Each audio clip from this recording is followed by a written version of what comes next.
இந்த பூமியில் வாழ்கிற அறிஞர்களாக இருக்கட்டும், இந்த பிரபஞ்சத்தில் உள்ள கோள்களை ஆராய்ச்சி செய்கிற விஞ்ஞானிகளாக இருக்கட்டும், அவங்க எல்லாரும் சொல்கிற ஒரே கூற்று என்னன்னு சொன்னால், இந்த பிரபஞ்சம் நாம் யூகிக்க முடியாத அளவுக்கு ரொம்ப பெருசு. அதில் இருக்கிற சின்ன தூசி தான் இந்த பூமி. அந்த தூசி மாதிரி இருக்கிற பூமியில தான் இந்த மனுஷனை வாழ்ந்துக்கிட்டு அந்த பூமியை கொஞ்சம் கொஞ்சமாக அழிச்சுக்கிட்டு இருக்கு. மொத்தத்தில் சொல்லப்போனால் இந்த மனித இனமும் ஒரு வகையான வைரஸ் தான் அப்படின்னு விஞ்ஞானிகளும் அறிஞர்களும் ஒரு கூற்றை முன்வைக்கிறாங்க.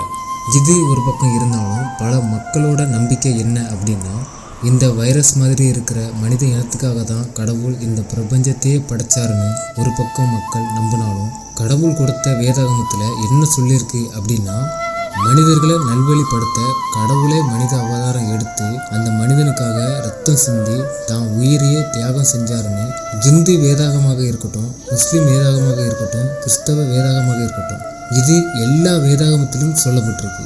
இது எந்த மக்களாலும் தவிர்க்க முடியாத ஒன்று. ஆனால் சில மக்களோட கொள்கை என்ன அப்படின்னா, கடவுள் அப்படின்னு யாருமே கிடையாது, இந்த உலகம் தானாகத்தான் உருவானதாகவும் அதில் உருவான ஒரு வகை வைரஸ் தான் மனித இனம் அப்படின்னு. அது மட்டும் இல்லாமல் இந்த மனித இனத்தை காப்பாற்றுறதுக்காகத்தான் கடவுள் இவ்வளவு பிரம்மாண்டமான இந்த பிரபஞ்சத்தை விட்டுட்டு தூசி மாதிரி இருக்கிற இந்த பூமியில தூசியை விட ஒண்ணுமில்லாத இந்த மனித இனத்தை காக்க வந்துட்டாரா? இதுல வேற ஜாதி மதம் பிரிஞ்சு கிடக்கிற உங்களுக்காக கடவுள் வந்திருக்காருன்னு சொல்லலாம். அப்படிப்பட்ட இந்த மனித இனத்தை தேவன் படைச்சிருக்கவே வேண்டாமா?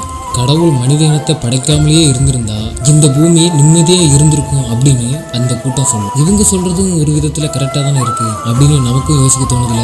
இதுல கடவுள் இருக்காரா அப்படின்னு வேற யோசிக்க தோணும். இப்படி தோன்ற உங்களுக்கு நான் சொல்ல வர்றது என்ன அப்படிங்கிறத பார்க்குறதுக்கு முன்னாடி, நான் உங்கள் Saravanan. Welcome to our channel. இந்த பிரபஞ்சம் ஒரு இயற்கை.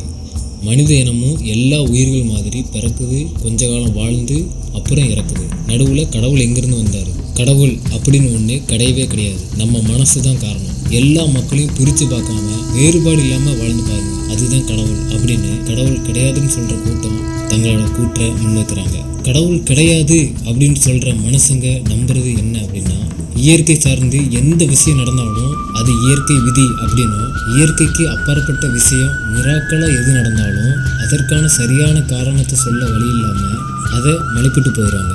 ஆனால் அது கடவுளால் தான் நடந்தது அப்படின்னு சொன்னால் அதை ஏற்றுக்கொள்ள மாட்டாங்க. இந்த பூமியில் வாழ்ந்த சித்தராக இருக்கட்டும், கடவுளே தஞ்சம் அப்படின்னு சொல்கிற நானாக இருக்கட்டும், நீங்களாக இருக்கட்டும், எல்லாரும் சொல்கிற பதில் என்ன அப்படின்னா, கடவுளோட அருள் இல்லாமல் இங்கே ஒரு அணுவும் அசையாது. கடவுள் படைச்ச அனைத்துமே சரியானபடி தான் இன்னைக்கு வரைக்கும் இயங்கிக்கிட்டு இருக்கு.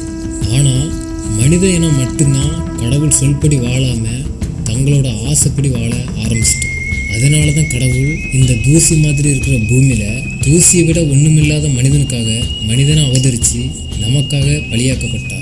ஒரு நாள் நாம் கடவுள்கிட்ட நிற்கும்போது அங்கே நாம் மட்டும் நிற்க போகிறதில்லை, இந்த பிரபஞ்சத்தில் வாழ்ந்த உயிரினங்கள் எல்லாமும் தான் அதற்கு சான்று. வேதாகமத்தில் வெளிப்படுத்தல் விசேஷம் 5:13 வாசிச்சிங்க அப்படின்னா அதில் தெளிவாக சொல்லப்பட்டிருக்கு, வானத்திலும் பூமியிலும் பூமியின் கீழ் இருக்கிற சிருஷ்டிகள் யாவும், சமுத்திரத்தில் உள்ளவைகளும் அவற்றுள் அடங்கிய வஸ்துகள் யாவும், சிங்காசனத்தில் வீற்றிருக்கவருக்கும் ஆட்டுக்குட்டியானவருக்கும் சோஸ்திரமும் கனமும் மகிமையும் வல்லமையும் சதா காலங்களிலும் உண்டாவதாக என்று சொல்ல கேட்டேன். அப்படிங்கிற வார்த்தைகளை நம்மளால் பார்க்க முடியுது.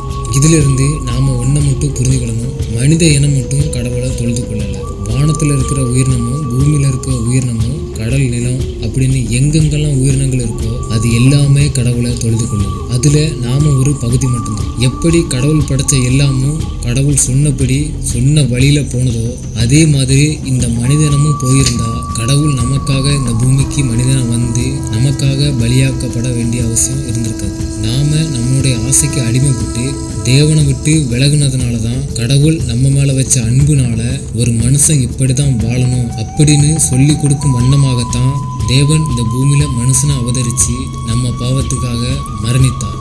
இதிலிருந்து இந்த வீடியோ மூலம் நான் உங்களுக்கு என்ன சொல்ல வாரேன் அப்படின்னா, கடவுள் இருக்கார்.